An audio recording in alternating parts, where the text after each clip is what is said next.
Hello, all you wonderful people. Welcome. Welcome back to Beyond the Boundary. This is episode number 8, and as you can all see, we have a very special guest with us. This episode is even more special for us because we are joined by a cricket guru, I could say. We'll get to what our guest today does and why we are so excited about this episode. But first of all, thank you so much for all the love that we're getting on Beyond the Boundary. For those who haven't checked us out, can always do it on CricStox at YouTube and on Beyond the Boundary on Spotify and on Apple Music. Right? So without further ado, suspense zyada nahi rakhunga, guys. Let's introduce our guest today.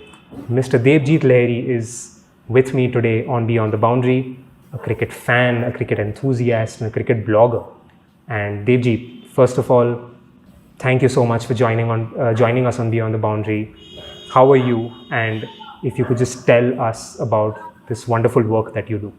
Thank you, Aayush. I'm doing good. Hope you're doing well as well.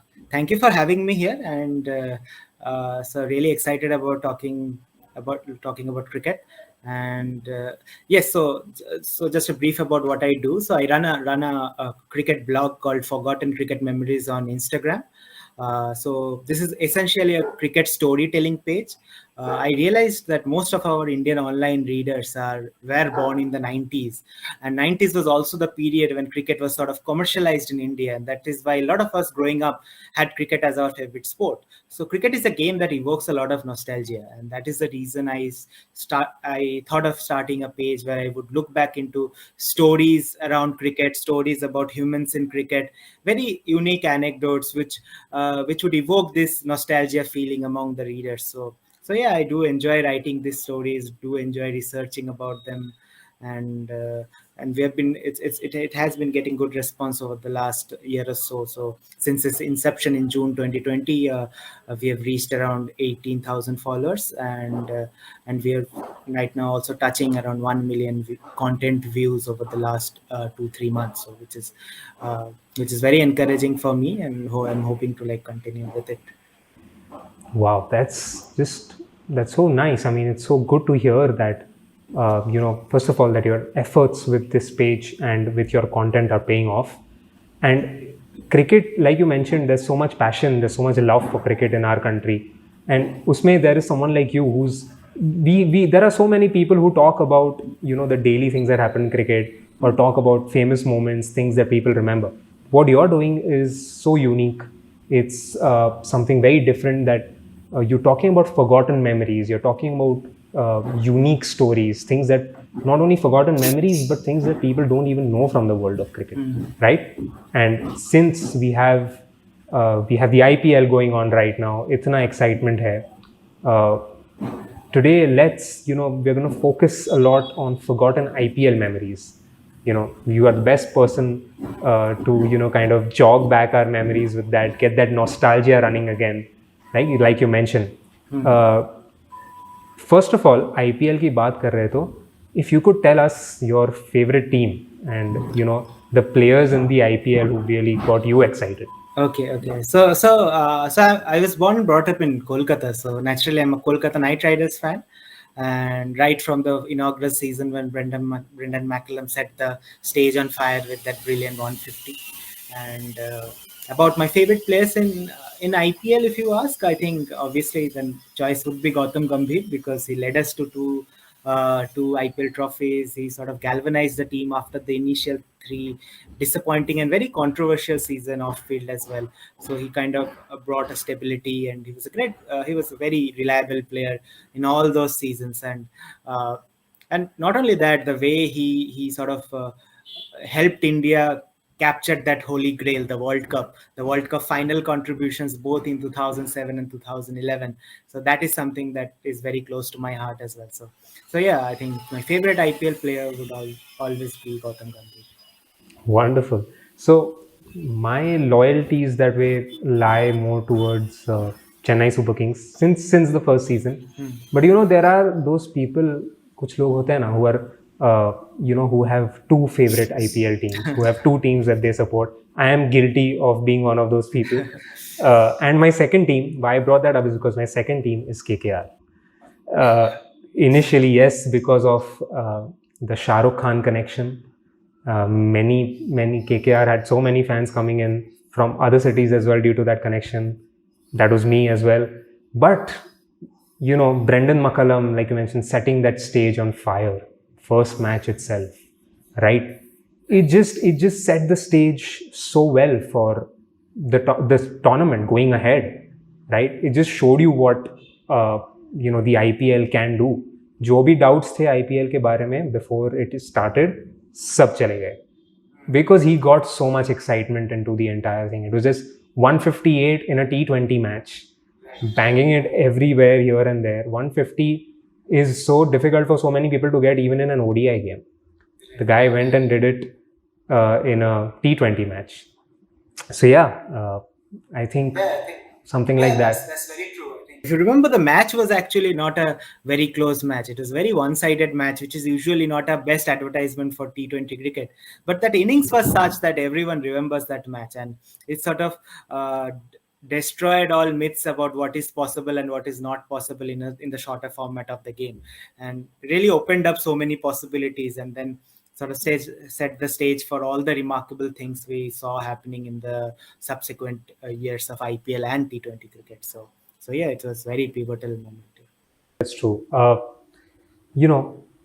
It just, and then since then the IPL has grown so much, and we will today, let's talk about some while the IPL, it's been 14 years, it's going to be 15 years very soon, Right. 14th season going on, but there have been so many moments and so many players that have come and gone in all these years of the IPL, right?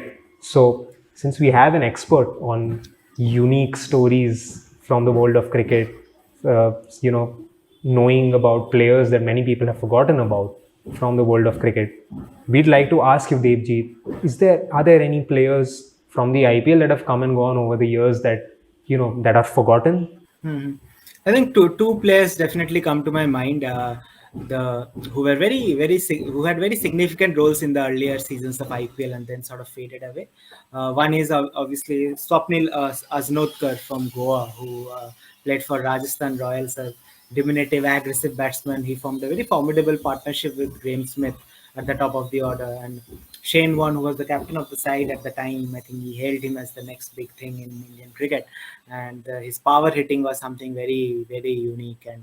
And the way he I think he scored a 60 odd in his debut against KKR, which was very it's really remarkable to see. So we do not really associate Goa with cricket, right? And for Sapnil Asnotkar to come out of a geographical background which is not a traditional cricket stronghold and to prove himself among the best was very unique. Unfortunately for him, he sort of faded away in the next few years, and in the IPL scene, he did continue for the Goa Ranji team, and then he had a off-field controversy there as well, which sort of hindered his development. And recently, in I think 2018 or 17, he retired from cricket. But yeah, it's a remarkable advertisement for IPL, how it could give opportunities for lesser-known talents, and also a testament to the fact that the cricketing circuit in India is very ruthless. You might have done it one time around, but it does not ensure that he'll be there for long. And so I was reading about him, and I found out that I realized that probably an arm around his shoulder at the time would have helped him, but True, absolutely true. but even he claimed that although Shane Warne told him at the time that he would give him all the support for making a comeback, but it never quite happened. And it's natural because cricket is so competitive. There are so many people coming in to replace you. It's very difficult. And the second name obviously is Paul Wolfharty from Punjab, scored that sensational 100. A lot of people do not know he was also part of the under-19 setup. I think the batch of Parthiv Patel, Mohammad Kaif, and that group. But he couldn't make it to that. He couldn't play long with that group because he had an eye injury at the time, which sort of hindered his development. And then he had this late bloomer. He kind of came in as a late bloomer with Punjab and scored that amazing century and had a great first season. And in fact, in the second match, he also took 4 wickets against Deccan Chargers. Not a lot of people remember his bowling efforts. I think that would have at the time, a lot of people would have considered him as a genuine all-rounder possibility as well. So yeah, it was. It's interesting how they came up suddenly and then sort of faded away. IPL will give you a lot of stories like that. Absolutely. And, I'll be very honest. The two players that you mentioned, I had definitely forgotten about them. And there are so many things that about them also I did not know, right?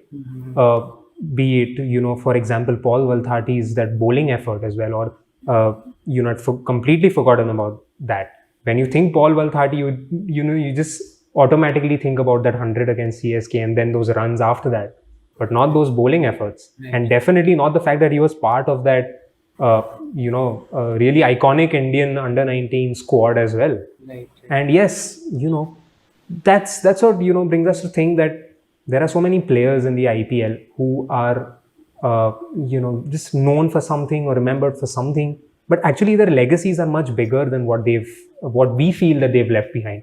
Take a Snodkar, like you mentioned, for example.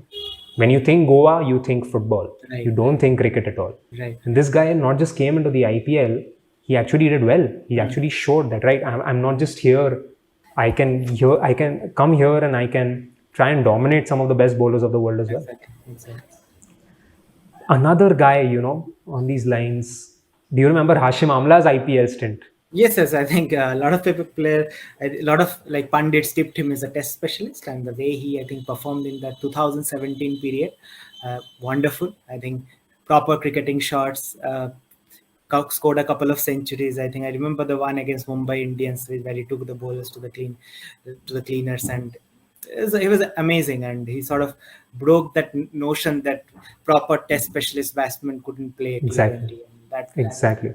That way, he will always be a special memory in the IPL folklore. Yeah. Wonderful. Yeah, I mean, there are just, like you mentioned, the IPL will bring you such stories.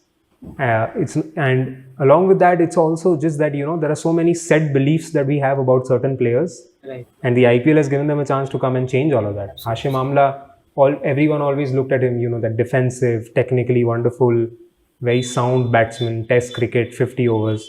Comes to the IPL, scores 200s in one season, right? These are some of the players that we mentioned. Are there any IPL moments that you'd like to focus on? Any moments that we don't remember?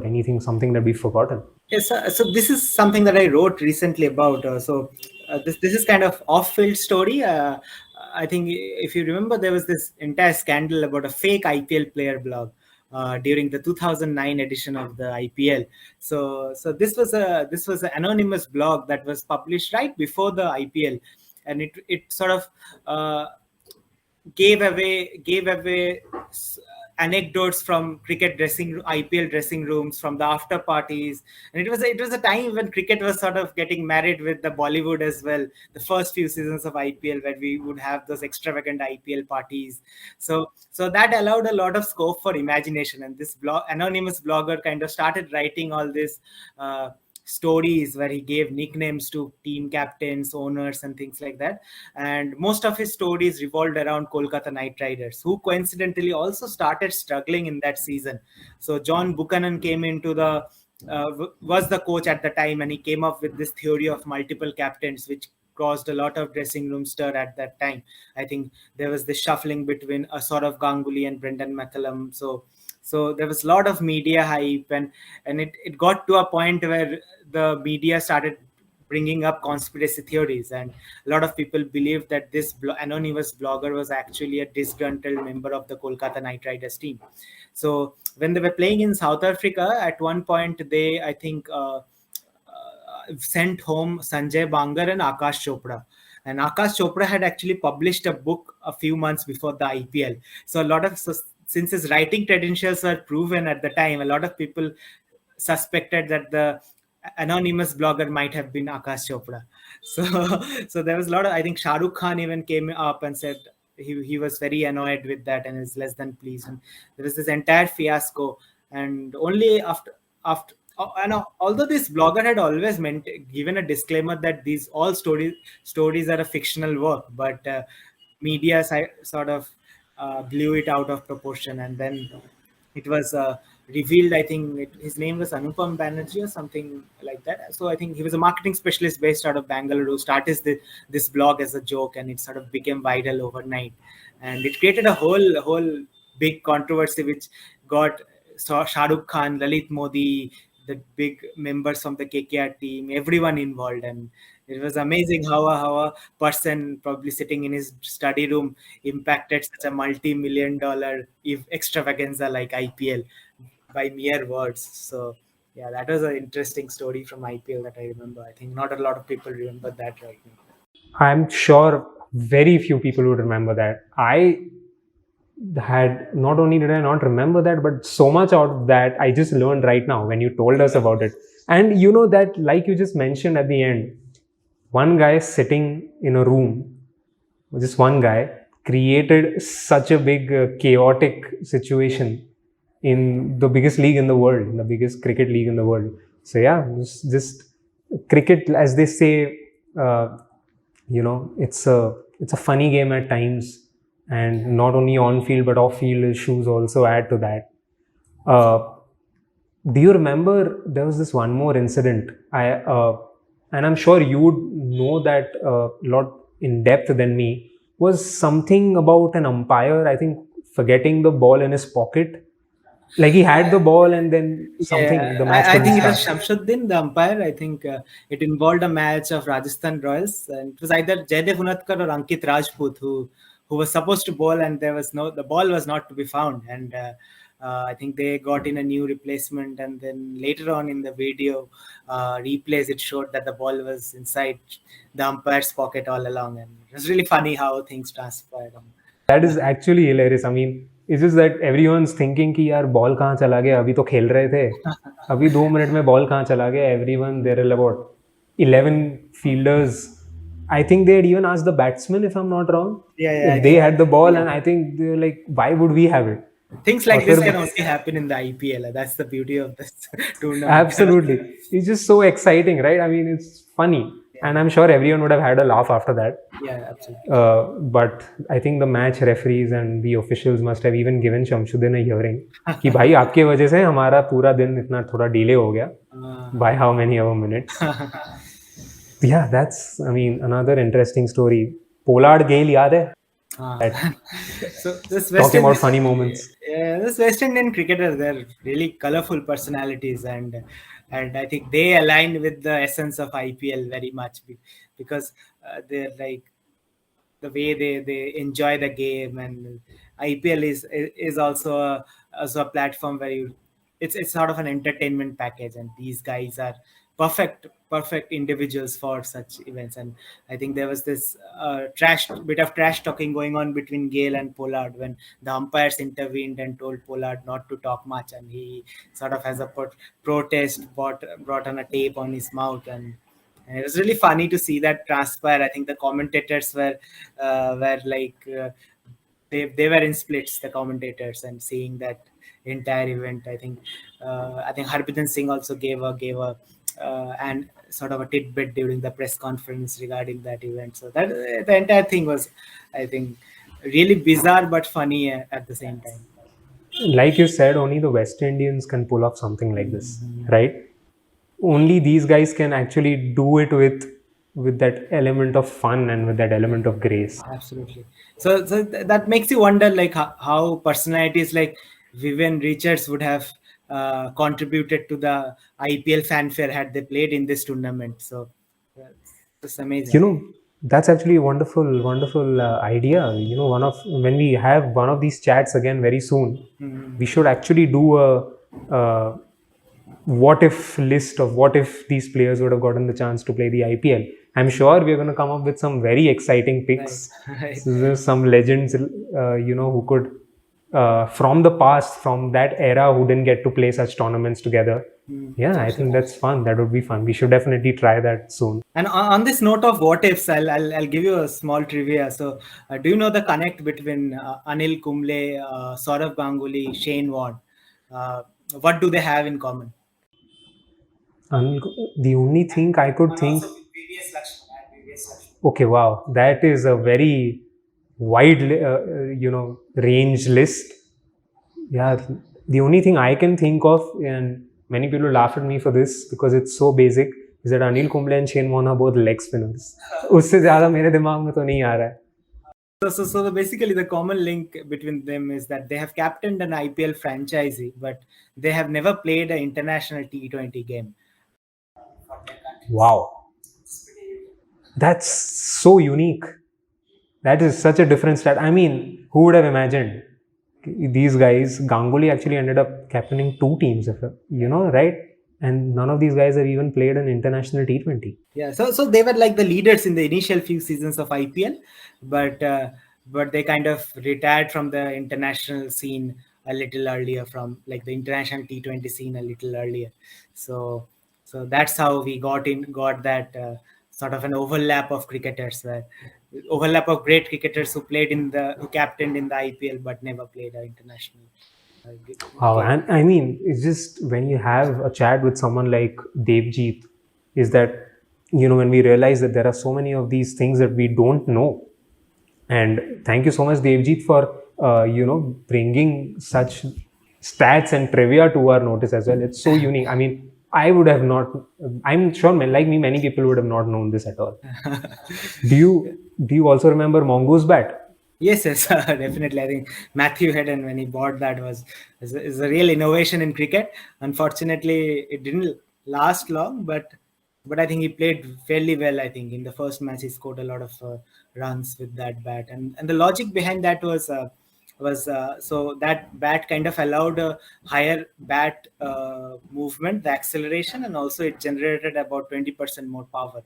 So it's nice how such innovations could bring about such changes in the game. And I think I read an interview of Matthew Hedden a few years back. I think MS Dhoni was not a big fan of the Mongoose Bat, and at the CSK dressing room, actually before he wanted to use that bat, MS Dhoni was like I would give you anything but don't use that bat. but anyway, so this is how the story transpired, and it reminds me of that incident in, I think, the mid 80s, when Dennis Lilly bought an aluminium bat to an international test match, and at that time there was no law which specified what kind of material should be used to manufacture a bat. So he bought an aluminium bat, and he was not allowed to bat with it, obviously, and he sort of created a huge scene there. But later on, the people in the cricket hierarchy had to change the law that only wood could be used to manufacture a cricketing bat. So that's it's funny how certain moments bring about such significant law changes in cricket. Wow, I'm really enjoying myself getting to know some of these really unknown things. And yeah, it's just, again, aluminium bat, no idea about that. Yeah, interesting that someone could try something like that. This, like we mentioned, so many इतने सारे interesting moments है that जो लोगों को पता नहीं है, forgotten things as well, or unknown things as well. Like Debjit mentioned, that the IPL brings about so many of these stories. And another thing that the IPL has brought about in cricket is a very big rivalry factor, right? We've seen so many big rivalries that have happened. Even on the last episode when we did one, we focused on this one particular rivalry. And as a KKR fan, that was the KKR RCB rivalry that, also flared up, like we mentioned earlier, with that 158 of Brendan McCullum. That's how it all flared up. Another rivalry that, I think has really grown over the years, I think, is Mumbai-Chennai. Would you say so, Debjit? Right. I think Mumbai-Chennai, two of the best sides in the IPL with the best records.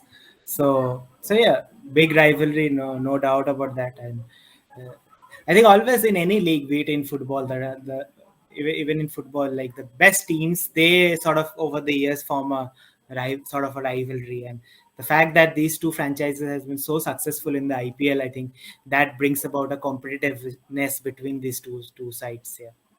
Yeah, and it started off with a rivalry between it's just two big captains, right? Chennai always had MS Dhoni, Mumbai always had Sachin Tendulkar since the start, so there was that factor that was always there. And now these teams, as it stands today, are the two most successful teams of all time. Right. 5 titles, 3 titles, 8 titles between them. They played so many finals. And yeah, is there any other rivalry that comes to your mind? So one that comes to my mind, although the other team, one of the teams is not active right now. So the rivalry between Kolkata Knight Riders and Pune Warriors, which emerged in 2012. So in 2011, I think KKR did not retain Ganguly, which did not go well with the Kolkata crowd.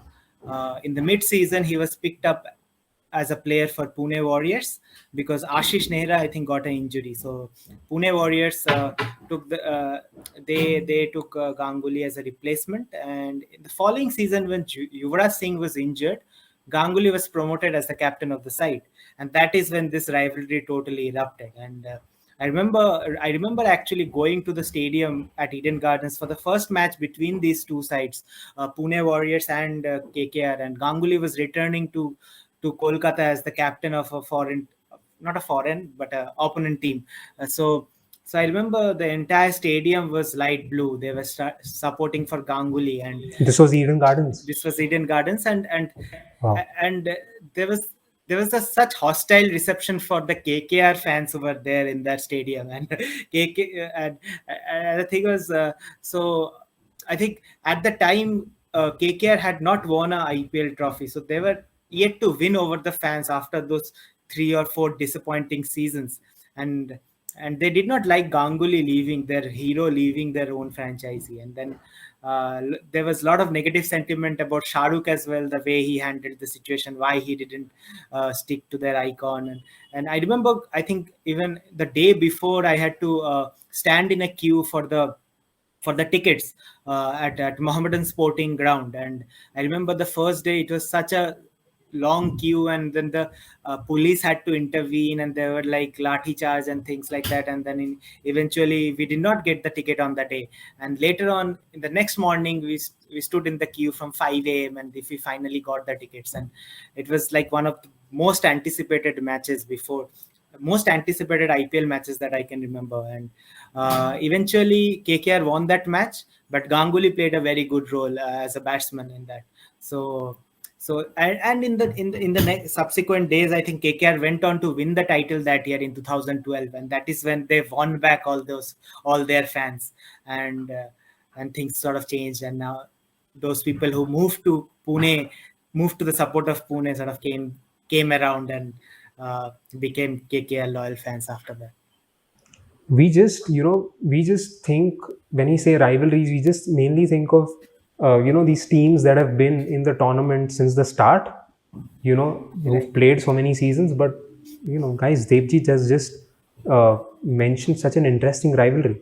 Again, it's just which also shows the fact that although that team, the Pune team, that first Pune team, was there for such a short period of time in the IPL, but something as interesting as the captaincy factor, or Dada coming from KKR to here, created a rivalry between those two teams. Wow, that's wonderful. You mentioned about this Eden Gardens memory. Do you have any other memories from IPL matches? Some proper fan moments that you have?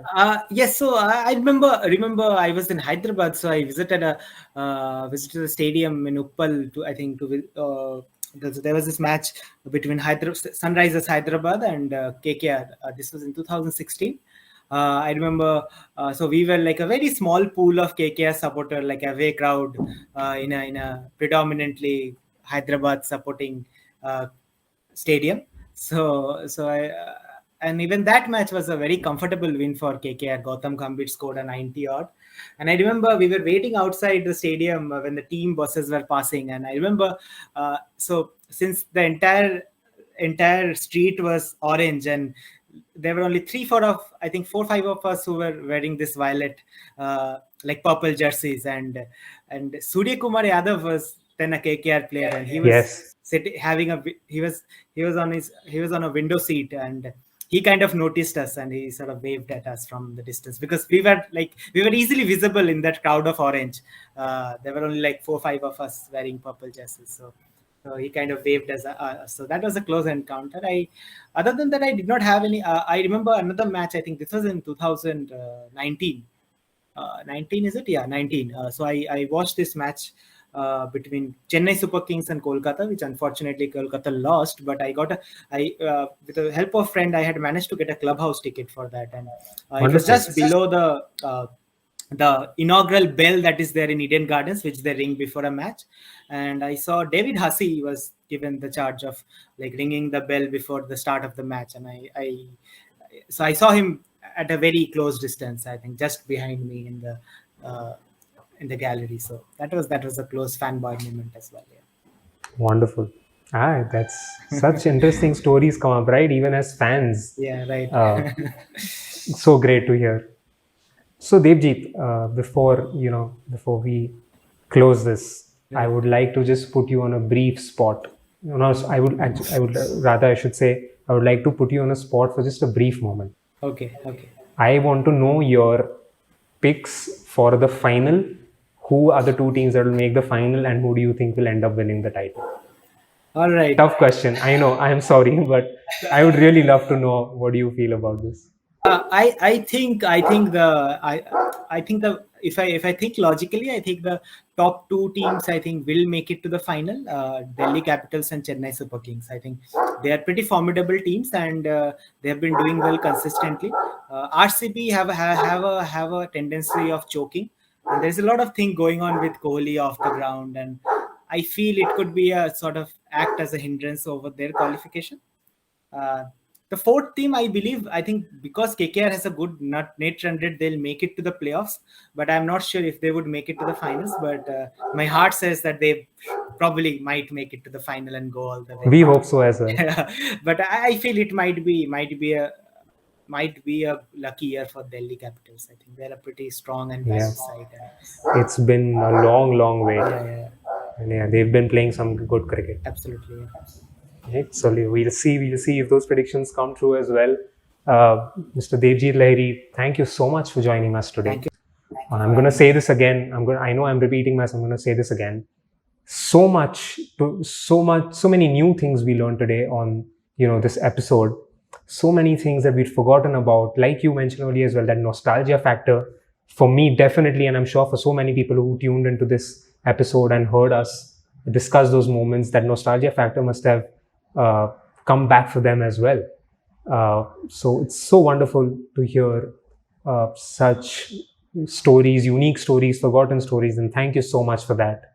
Thank you for being on Beyond the Boundary today. No problem. Glad we could make this work, and I hope the audience would enjoy these trivias and stories, and just looking forward to their reaction. Right, and guys, please do check out what Debjit is doing with Forgotten Cricket Memories as well.